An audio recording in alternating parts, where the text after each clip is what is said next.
So they've given up. They're finally done in, and the rat is dead in an alley back of the Wilhelmstrasse. Take a bow, G.I. Take a bow, little guy. The Superman of tomorrow lies dead at the feet of you common men of this afternoon. This is it, kid. This is the day, all the way from Newburyport to Vladivostok. You had what it took, and you gave it, and each of you has a hunk of rainbow round your helmet. Seems like free men have done it again.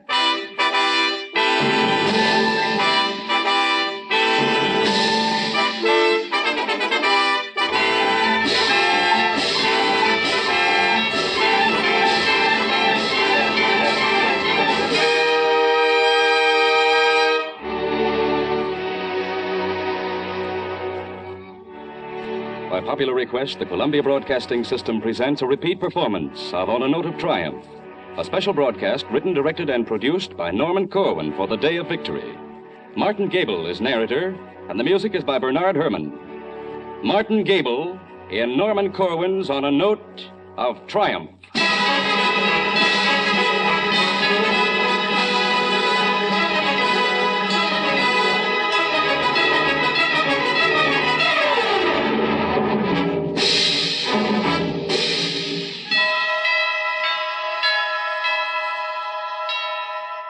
Is victory a sweet dish, or isn't it? And how do you think those lights look in Europe after 5 years of blackout going on to 6? Rather pretty good. Pretty good, sister. The kids of Poland soon will know what an orange tastes like. And the smell of honest-to-God bread, freshly made and sawdust-free, will create a stir in the streets of Athens. There's a hot time in the old town of Dnepropetrovsk tonight. And it is reasonable to assume the same goes for 1,000 other cities, including some Scandinavian. It can at last be said without jinxing the campaign. Somehow, the decadent democracies, the bungling Bolsheviks, the saps and softies, were tougher in the end than the brown shirt bully boys, and smarter too, for without whipping a priest, burning a book, or slugging a Jew, without corralling a girl in a brothel or bleeding a child for plasma, far-flung, ordinary men, unspectacular but free, rousing out of their habits in their homes, got up early one morning, flexed their muscles, learned as amateurs the manual of arms, and set out across perilous plains and oceans to whop the bejeepers out of the professionals. This they did. For confirmation, see the last communique bearing the mark of the Allied High Command. Clip it out of the morning paper and hand it over to your children for safekeeping. We're gonna tell the postman next time he comes around that Mr. Hitler's new address is the Berlin burying ground. Round and around Hitler's grave, round and around we go. Gonna lay that feller down so he won't get up no more. Hitler went to the Russian front where every bullet missed him, but he caused a dose of Stalingrad that spread all through his system. Round and around Hitler's grave, round and around we go. Gonna lay that feller down, he won't get up no more. There are many variations on this melody tonight. Many a different tongue and tune saying the same thing. The Serbs would refer to it as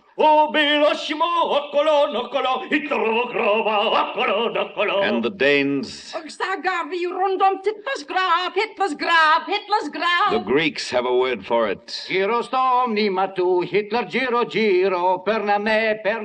Obviously, the occasion calls for a round of cheers and a toast with the very best you have in the house, and it is entirely appropriate to make a joke and laugh at it. But fix your eyes on the horizons. Swing your ears about. Size up the day and date. Look in on prayer and thanksgiving, song and laughter. Dated planet Earth, May 1945. You, mother, in St. Louis on the Mississippi, whose firstborn is a visitor in Magdeburg on the Elbe. Thank God I'll get my boy back instead of a telegram. You patient wife of Bridgeport, whose husband sat it out inside a Nazi camp. Now he'll be home for longer than a furlough. Now we can see our daughter for the first time. She's 2 years old, and it seems strange to think they've never met. You minister in congregation in a wooden church. having come in from your farms through the nippy night air of New Hampshire, meeting together to thank the God of wrath for justice done.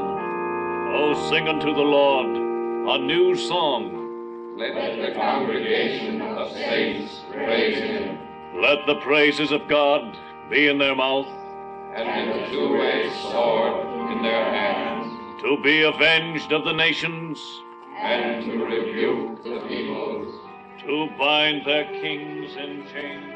And you, Rabbi, in the synagogue, by the light of the menorah, by the light of the proud candelabra descended from the tabernacle in the wilderness, from Egypt to the Oklahoma prairie town, you, Rabbi, entering another Red Sea crossing in the ancient scroll. No great tyranny has ever lasted. The empires of Pharaoh, Caesar, Philip, Napoleon, Hitler, each flourished and held sway and was destroyed. They were powerful, but all of them forgot one thing: that the only civilization which can endure is a free one. And you, Bishop in the cathedral, singing Te Deums to him who has again delivered man. Te Deum laudamus, Te Dominum conjiteor, Te Aeternum Patrem, omnis terra veneratur, Tibi omnes angeli.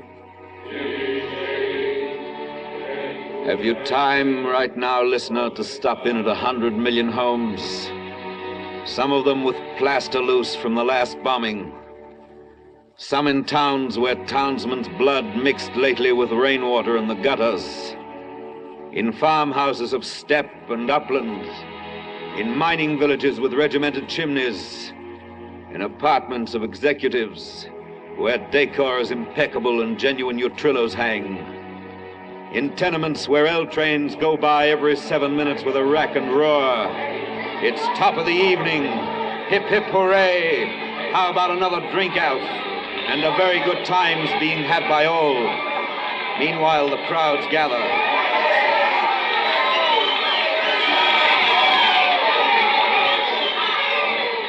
Crowds in Times Square, Piccadilly, Nevsky Prospect. Crowds in the Loop, crowds on the Boulevard. Gaiety and neon, laughter and the blare of horns. Headlines cheerful as a Christmas poster. Noise and glitter. This is it, kid. This is the day. This is what we've been waiting for.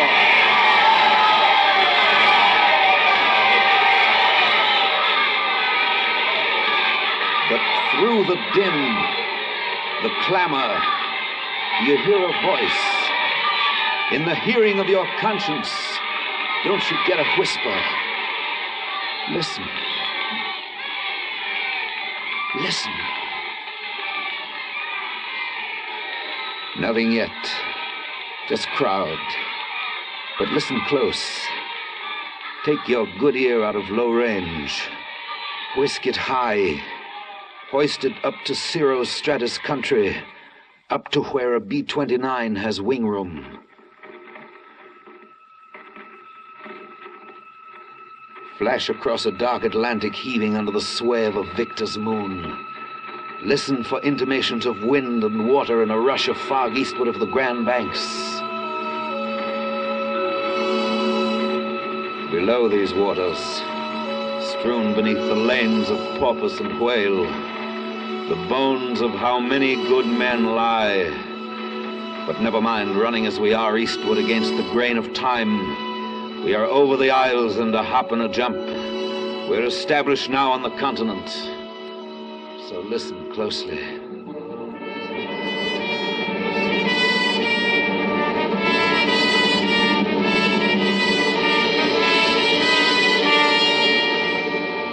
In just a moment now. Don't expect to hear metallic speech from a rosette of amplifying horns on the high poles of the public address system.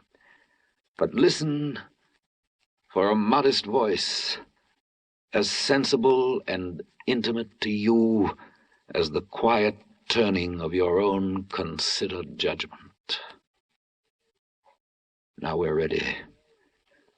The voice you hear will be that of the conqueror, the man of the hour, the man of the year, of the past 10 years and the next 20.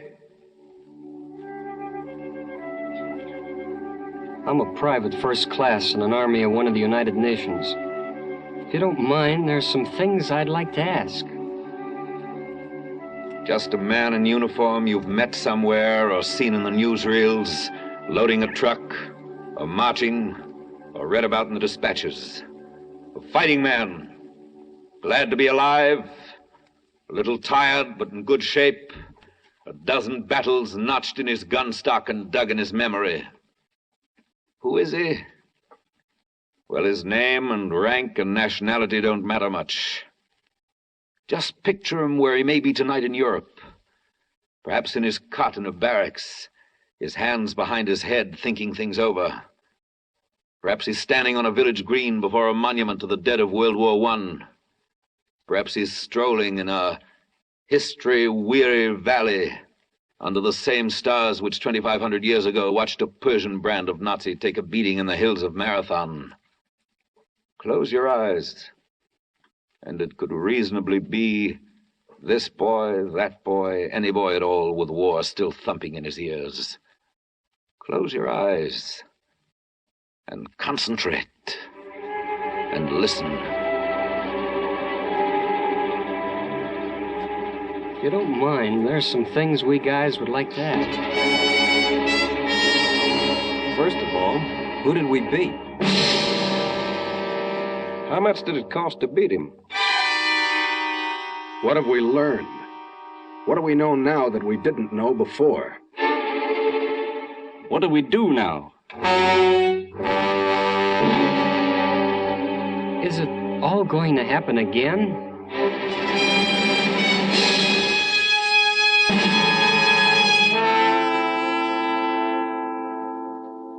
Can it be? In the interim between the making of a toast and the drinking of it, such questions on the lips of fighting men tonight?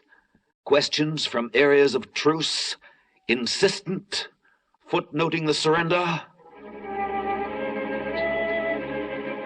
Who have we beaten?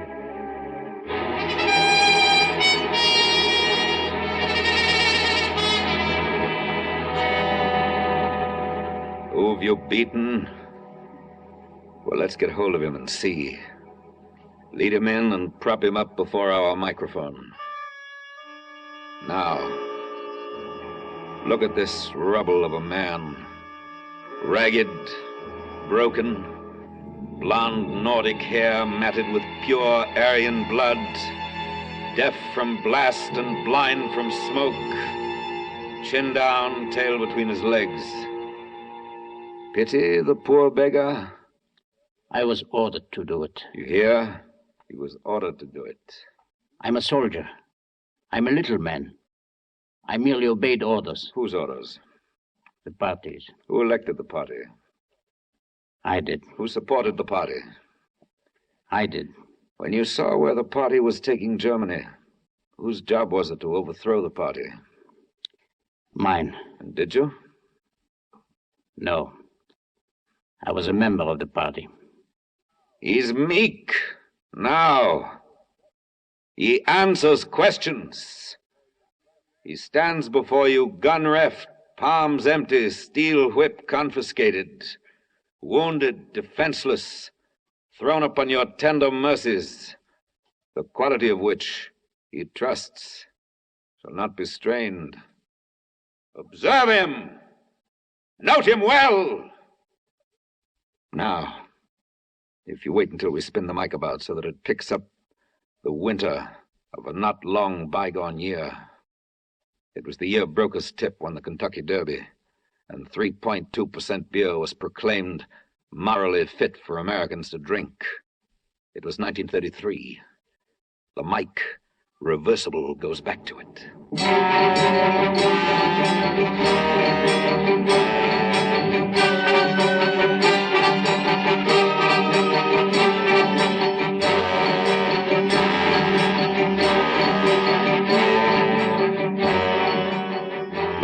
German now.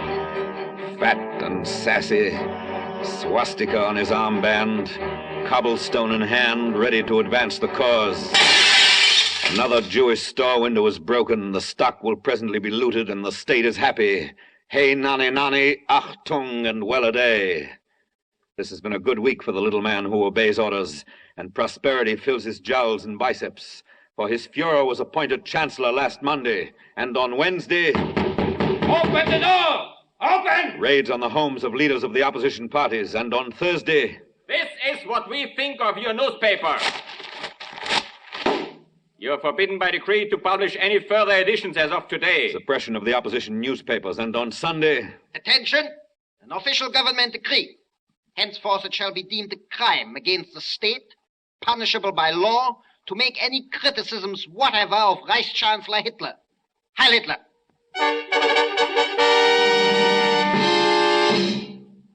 All this in the first week they were in the saddle.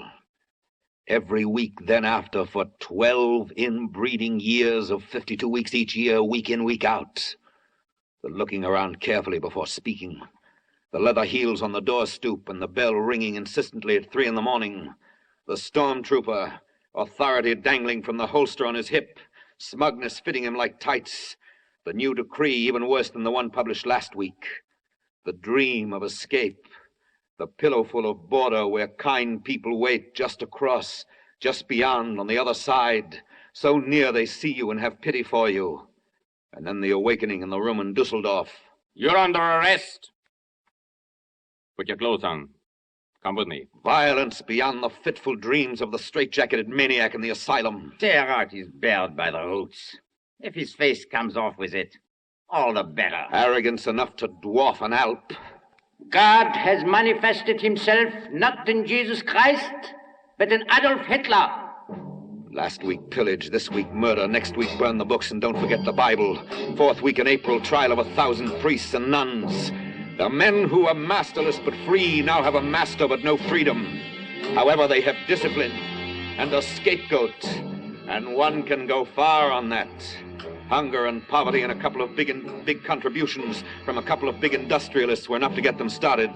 And fancy treasons, foreign and domestic, kept them going. Also cruelties to make skin creep on the sweating scalp. The fat and hairy fist against the fragile mouth. Now spit out your teeth, pretty one, and tell us, who else was in your trade union? The conscript children. Putrescence in the classroom. Scum injected into the growing arm. My father last night said to my mother that he hates der Führer. Good boy. Where do you live, hon? Last week purge, this week putsch, next week break a treaty, form an axis, give a hitch to Franco. Meanwhile, the small businessman who didn't kick into the party is framed on a trumped-up charge of listening to the British radio and is thrust protesting on a table for the guillotine. No, I'm innocent. I have no radio. I'm innocent, I tell you. No, This week and every week, the staggering lie. Nations stripped and tortured like a captive girl, while sidewalk superintendents stand by around the world and look on, fascinated. Even as they watch, of course, death warrants issued to themselves and to their sons. Extra, double feature, Austria and Anschluss, and the corpses of the suicides of gay Vienna are sanitarily disposed of. Darkness rising, pageants and parades, drapes and flags and searchlights in the goose step.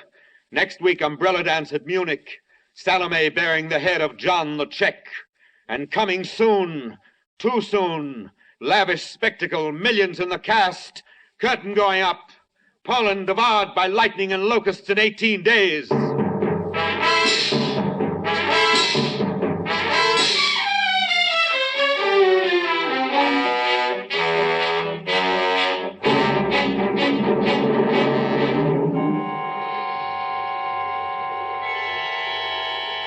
Eastward look. The land is bright. You can read an occupational order by the flare of the burning church. 1,600 of the townspeople are locked in there, but their screams have sizzled out, the children's being the first to cease.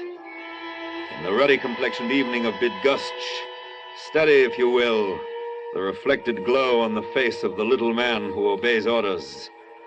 He hasn't had as much fun as this since the day he split open the professor's head in the well-planned scuffle on Freubelstrasse.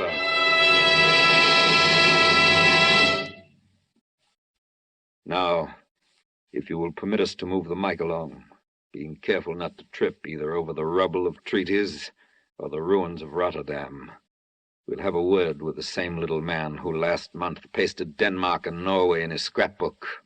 Heil! Will you explain why Rotterdam was bombed and thousands of its people killed after the city had surrendered? Yeah, sure. Schrecklichkeit. What's that? Frightfulness, it means. Frightfulness? Yeah. That was our plan. You mean Schrecklichkeit is an official policy of the German High Command? Yeah. You seem to be feeling pretty chipper. Holland fell to us in 4 days. Denmark in 1. And France? We will be in Paris before the end of June.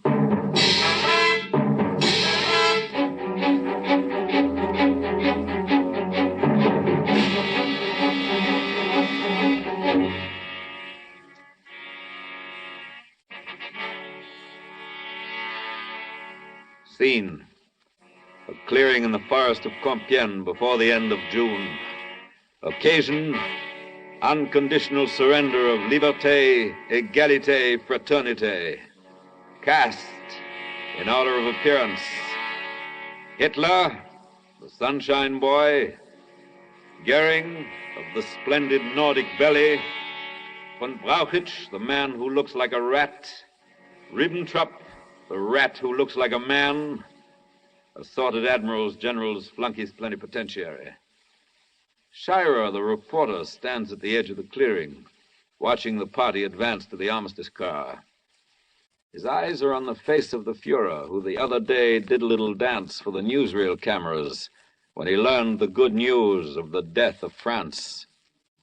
He glances slowly around the clearing, and now, as his eyes meet ours, you grasp the depth of his hatred, revengeful, triumphant hate. Suddenly, as though his face were not giving quite complete expression to his feelings, he throws his whole body into harmony with his mood. He swiftly snaps his hands on his hips, arches his shoulders, plants his feet wide apart. It is a magnificent gesture of burning contempt of this place. The gloating hour is to be remembered. File it away in a bomb-proof corner, if such there be, against a better time, if such can possibly arrive. Meanwhile, other gestures of contempt soon fill the night skies over London. The cocky pilot, little man with wings, smiles in German, and the bombardier spits on his punctual hands, in forewarning of which below the news is published on the blacked-out air. And the workers of Britain, in bed with the aches of a long day at the factory, overtime, no Sundays off, roused now from their body-warm blankets in the cold room, shuffle along to the damp shelter, bleary, pooped out, hoping not to catch a direct hit or a sore throat.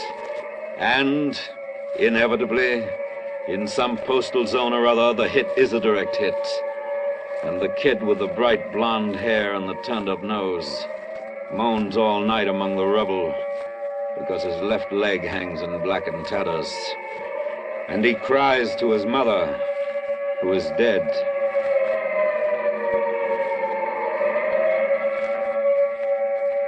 The siren is a musician of no value, knowing only one tune, which each time played is a disturbance of the peace.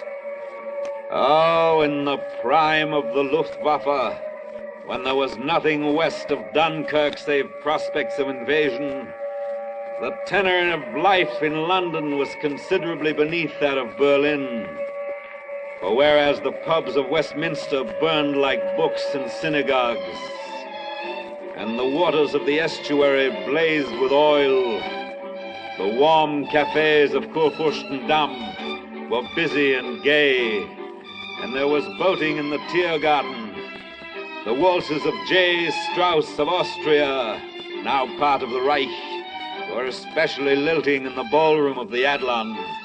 The dances of A. Dvorak of Bohemia lately absorbed by the greater Germany, were gay as could be, and the contralto in the Rathskeller, abrim with charm, sang feelingly the leader of E. Grieg of Norway, Reich Protectorate.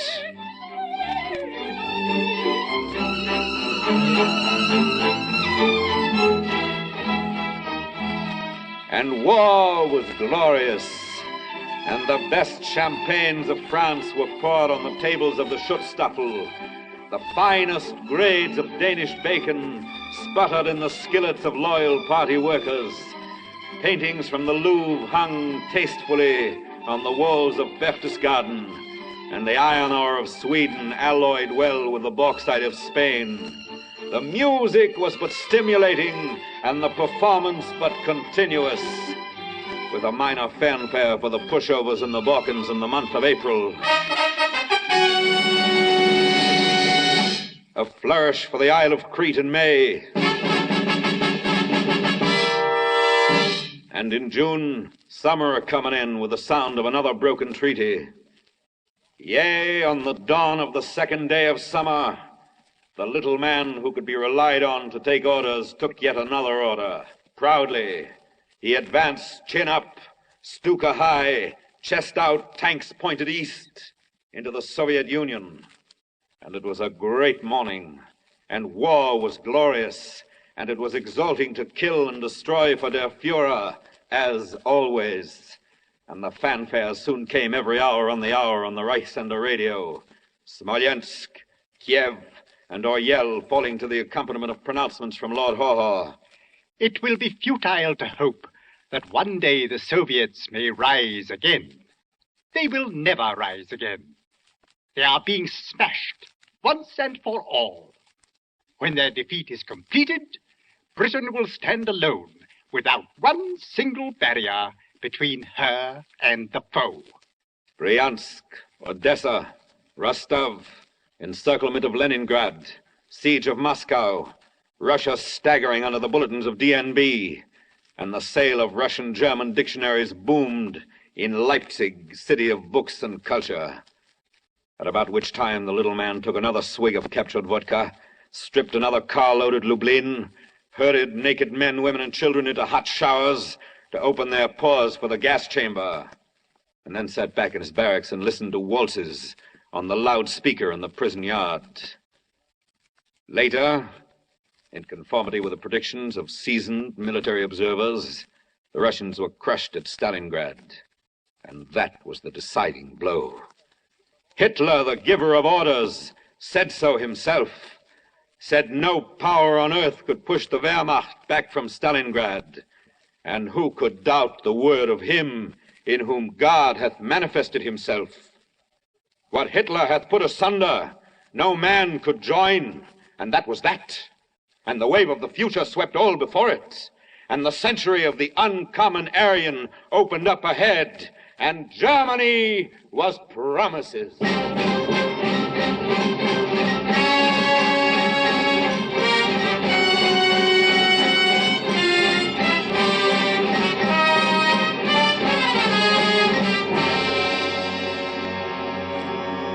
The little man no longer was a little man. He was a colossus who stood with one foot in Rhodes and the other in Finland.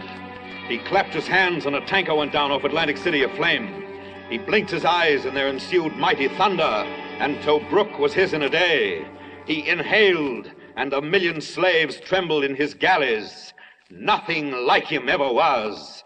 He was organized from the womb, often illegitimate with state approval, to the grave of his enemy. His brand was on the soul of his victims, and the planet fitted in his palm.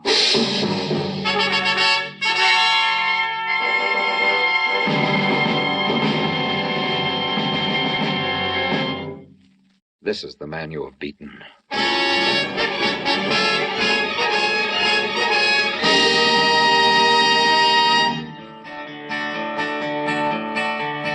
German Army General Staff, I guess they missed connections. They went 100 miles a day, but in the wrong direction. Round and around Hitler's grave, round and around we go. Gonna lay that feller down so he won't get up no more.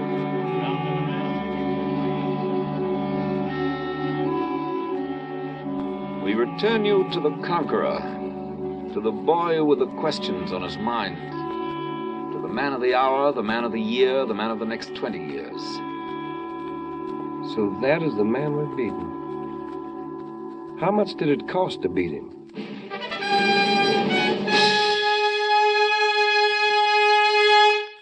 How much did it cost?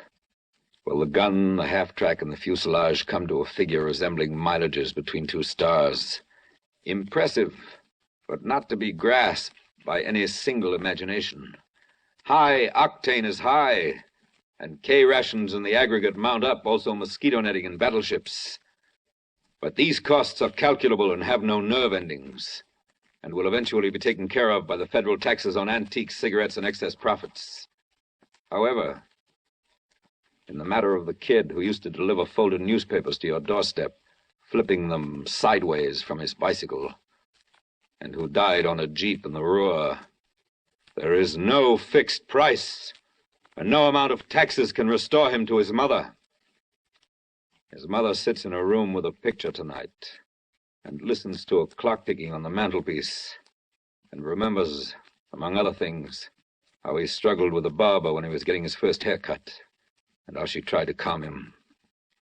And the upstairs tenant, in consideration of the news outdoors, says to his wife, "Shall we invite Mrs. Fish to come up? She's all alone tonight and seems sort of a shame." Well, I have a hunch she'd rather be alone tonight. Think so?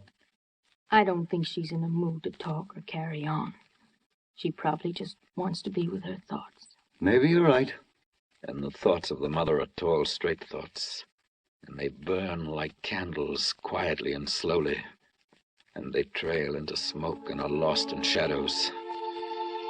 He was a good boy. My grief I'll take with me to my grave, but also my pride, for he died in the service of his country. It's a good country, and he was worthy of living in it. Pray God it'll always be worthy of his having died for it.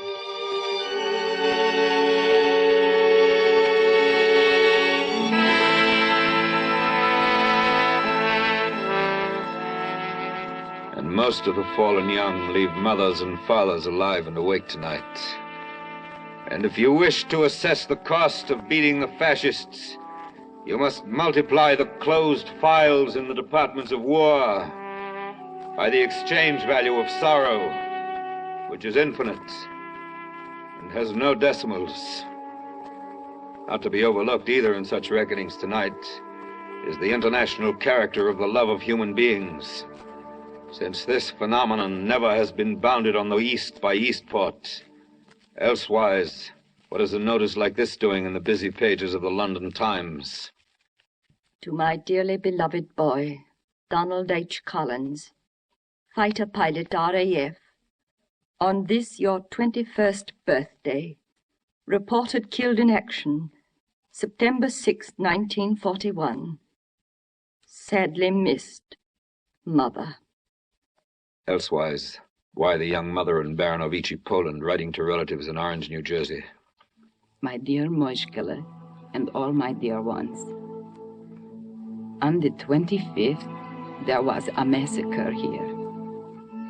People were thrown like dogs into privies.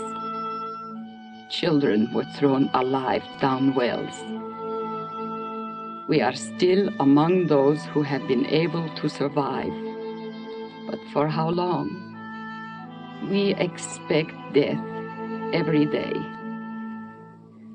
Moishkele, your family is no more. Not one of them was left alive. But I envy them. Must close this letter now. It is impossible to describe our torments. The one thing that you can do for us is to revenge yourselves on our murderers someday. Alas, even a little revenge. Shall the balance sheet be balanced? By whom? How? No combination of savants and learned cogs, holes punched in cards and electric motors. No brow containing Euclid could be else than baffled by the simplest problem of the cost of hunger in a baby's bones. Have you paid something of the cost? Well, you're not through paying, and the bill's not settled. For in this way and that for the rest of your days, the cost will appear. It will present itself in the form of deductions from the paycheck, in a surplus of widows and fatherless children, in the remembering eyes of the sweetheart, in the tubercular lung of the stunted girl, in the stammering speech of the shell-shocked boy, in babies never to be conceived on love beds never lain in. Shall the balance sheet be balanced? By whom? How?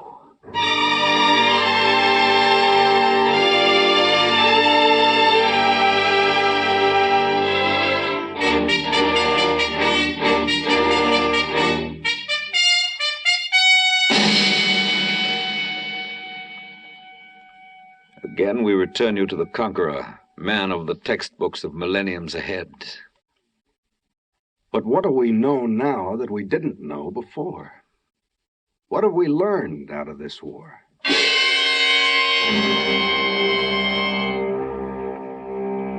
What have we learned?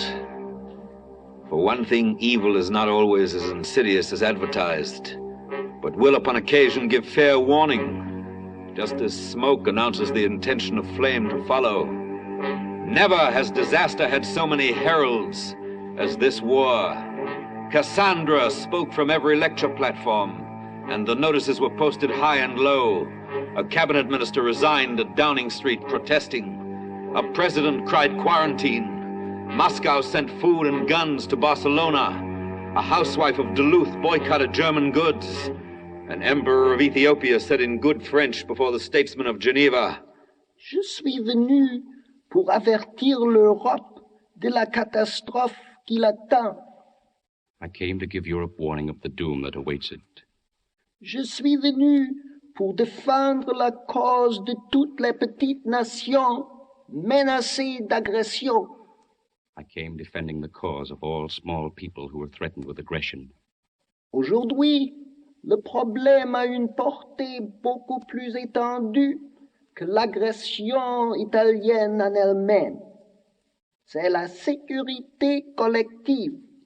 The problem today is much wider than merely a question of Italian aggression. It is collective security. La moralité internationale est en jeu. It is international morality which is at stake. Dieu et l'histoire se rappelleront de votre jugement. God and history will remember your judgment.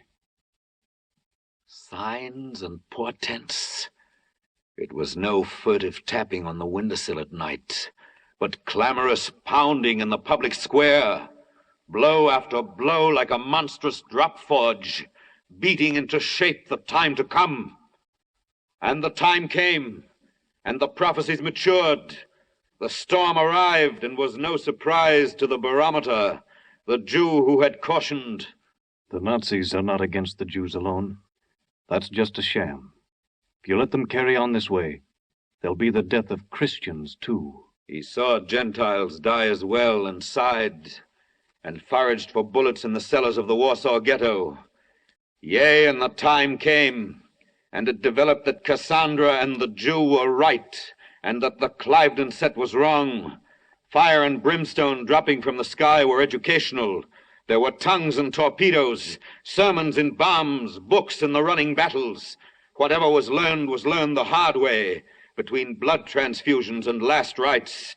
Each lesson fell trip-hammer hard, with a bang that killed a citizen or two somewhere.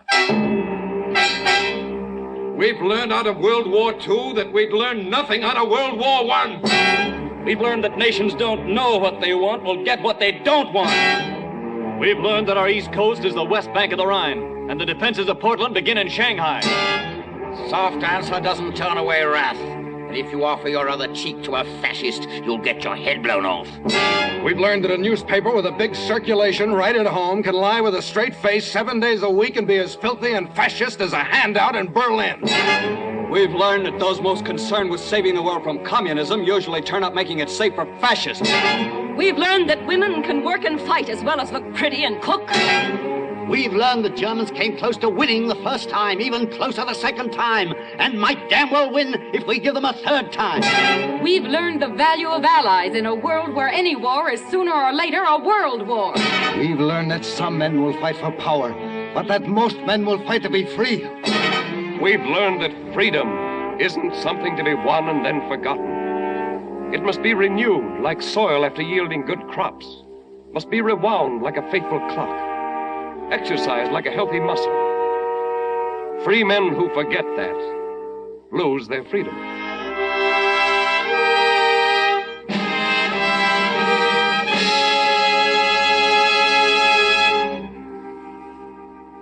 These and many more. These are the lessons our sons and brothers have turned to dust to teach us. And whether victory will stick and the dead be not made fools of depends on whether what we learn is held as close and constant as a catechism. Come summer and prosperity, come winter and the wolf, come ebb tide and come flood.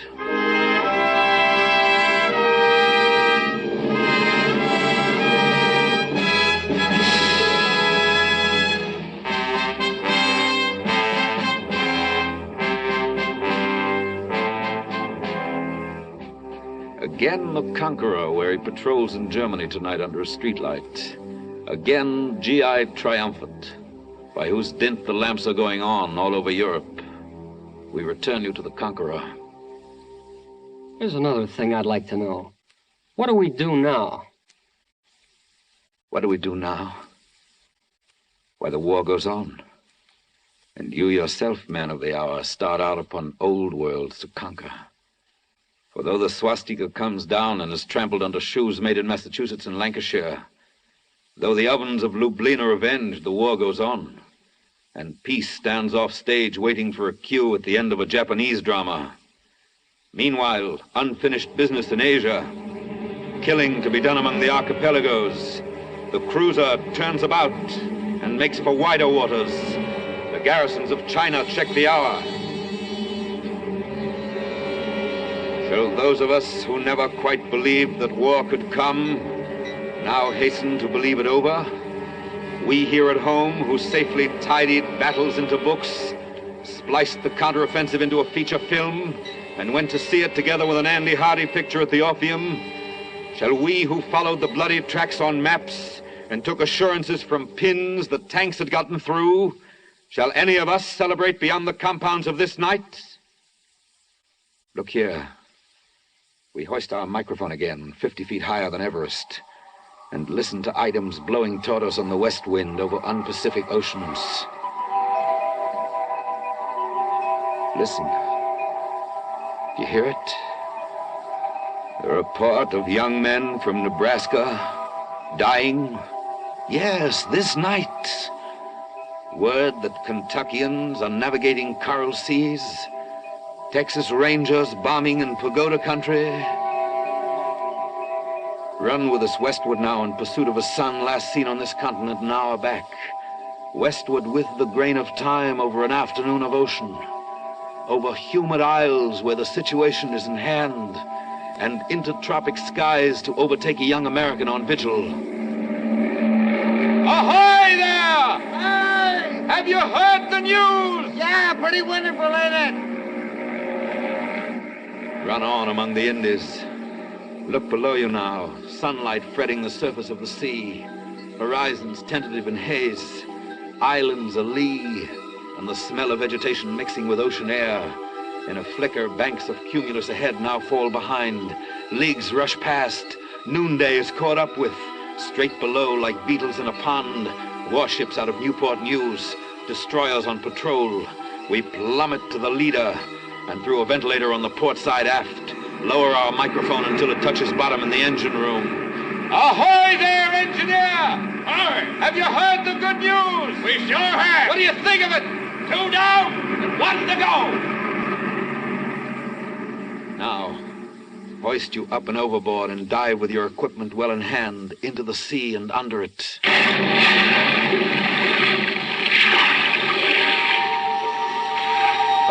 fathoms down we go. And steady now. Look up. The roof of ocean lifts and settles slowly. Tufts of seaweed pinned against the ceiling. This is the boundless green estate of upper ocean, where the mine and the submersible perform, where tin fish swim among the fauna. Unreel the cable of this mic and light your headlamp, for we're diving deeper. Past schools of angler fish and sail fins, down to zones where greenness goes to blue and blue to black. Careful now. Look sharp. Push hard against the crushing water. Can you make it out?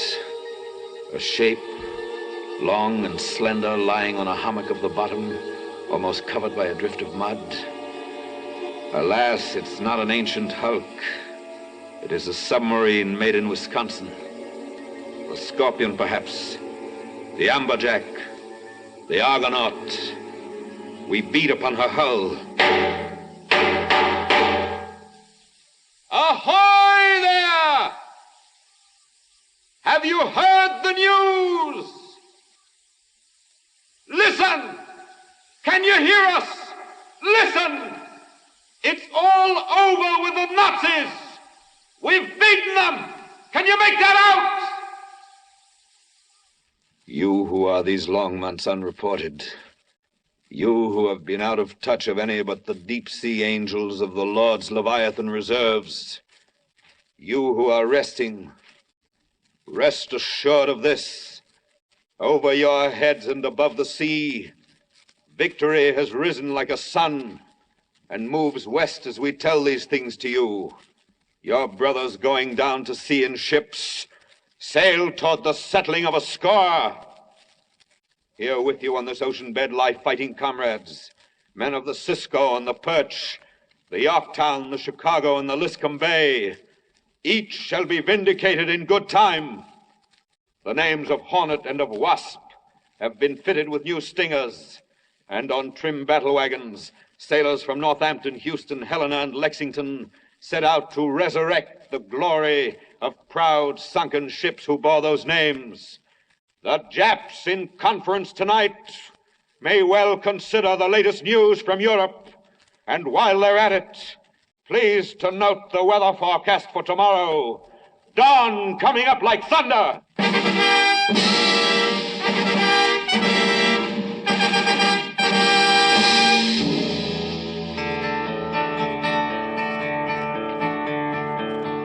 Let me tell you, Hirohito, now that Hitler's down, better buy a black kimono, 'cause you're on your last go-round. Round and around Hitler's grave, round and around we go. Gonna lay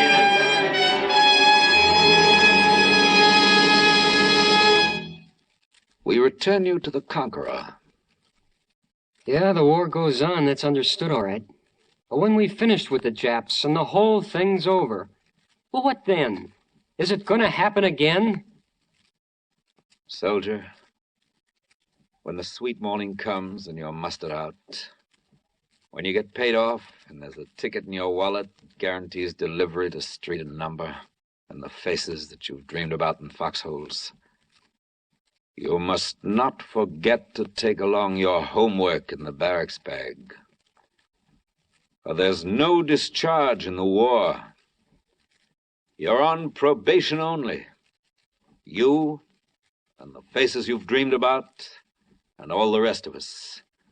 Henceforward, we must do a little civil thinking every day, and not pass up the front page for the sports page as we did before.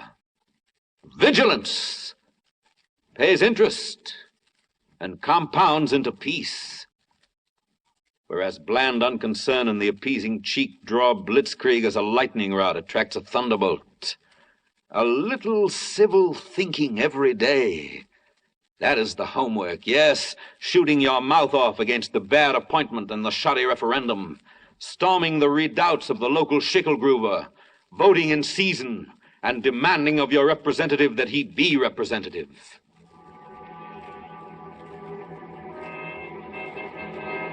Is it going to happen again? Listen. Peace is never granted outright. It is lent and leased. You can win a war today and lose a peace tomorrow. Win in the field and lose in the forum. Peace has a mind of its own and doesn't follow victory around. What is 2/3 finished in Germany won't be 3/3 finished in Japan. There's a homely maxim out of London says it better. The duration's going to be a lot longer than the war, Governor. You can make war quickly, but you make peace slowly. It takes a second to break a peace, but a long time to put it together again. There are some records in Washington say it better. Congress took only 8 minutes to declare war on Germany, and in the same session, it took only 5 minutes to declare war on Japan. But between this war and the last one, the world took 25 years trying to declare peace, and then couldn't do it. Listen, to win is great. To learn from winning greater. But to put the lessons learned from winning hard to work, that is the neatest trick of all.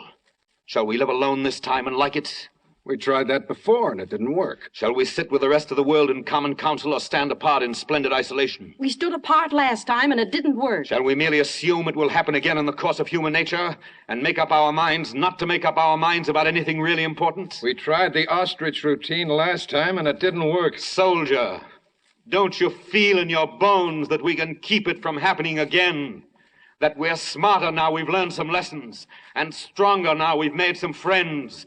For has it not been shown what free, united peoples can accomplish? Wonder staggering the naked mind. We came from behind and we came up fast. We got together and spotted them aces and spades and beat them at their own game. Showed them how to pull off what Napoleon and Hitler never even dared to try. Invasion across the channel. Showed them how to flank a flank and blitz a blitz. Showed them that when you get together and conquer, it works out better than divide and conquer. Showed them how to wage a war and work and plan and sing songs all at once.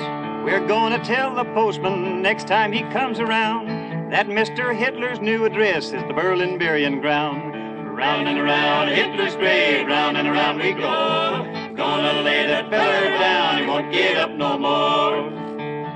Adolf Hitler started hot, he was mighty big and bold, but the Allies slapped him down so hard he caught his death of cold. Round and around Hitler's grave, round and around we go. Gonna lay that feller down, he won't get up no more. Round and around Hitler's grave, round and around we go. Gonna lay that feller down, he won't get up no more. The singing fades. The celebrants go home. The bowl is drained and emptied, and the toasts are drunk. The guns are still, the tanks garaged. The plane rests in the hangar. Only the night remains, and the armed camps. The boy with questions on his mind turns on his cot in the barracks, stares at the ceiling, says to himself, I hope to God it's not going to happen again. I hope they planned better this time. Outside, the dew of morning glistens like a hope, and light of day is just beyond the local curve of earth. The plan gets ready for tomorrow. Tomorrow is ready for the plan.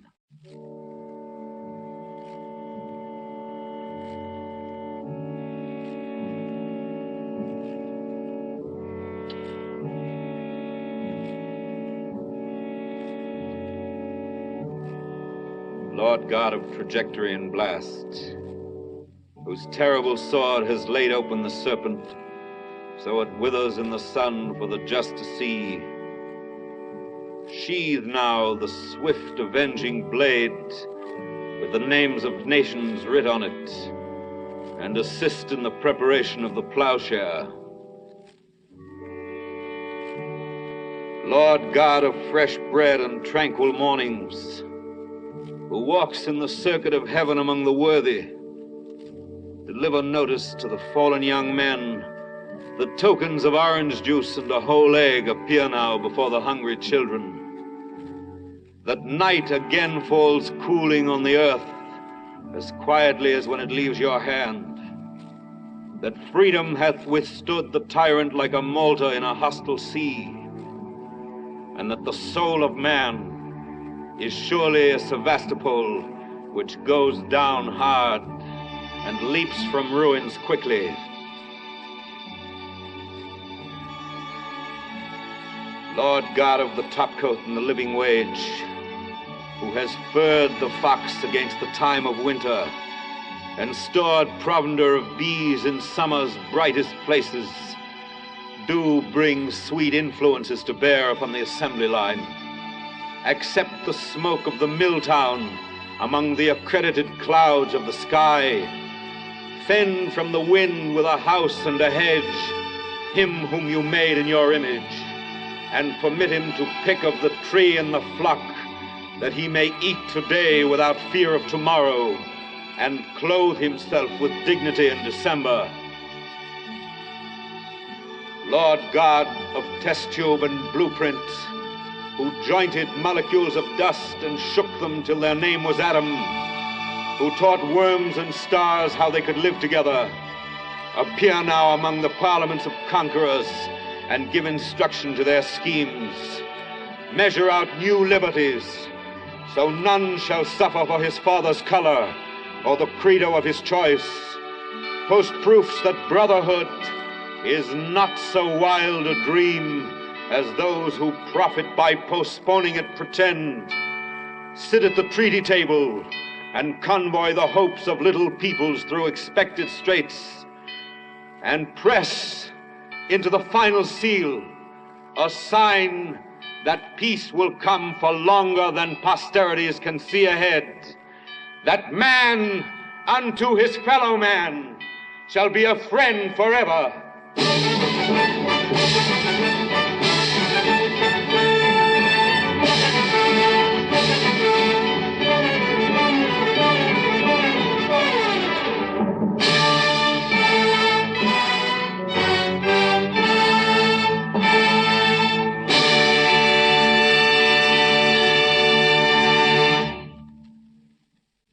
You have been listening to Columbia's presentation of On a Note of Triumph, a special broadcast written, directed, and produced by Norman Corwin for the Day of Victory in Europe. Martin Gable starred as narrator. The musical score was composed by Bernard Herrmann and conducted by Lud Gluskin. The text of tonight's broadcast will be for sale at bookstores throughout the country tomorrow.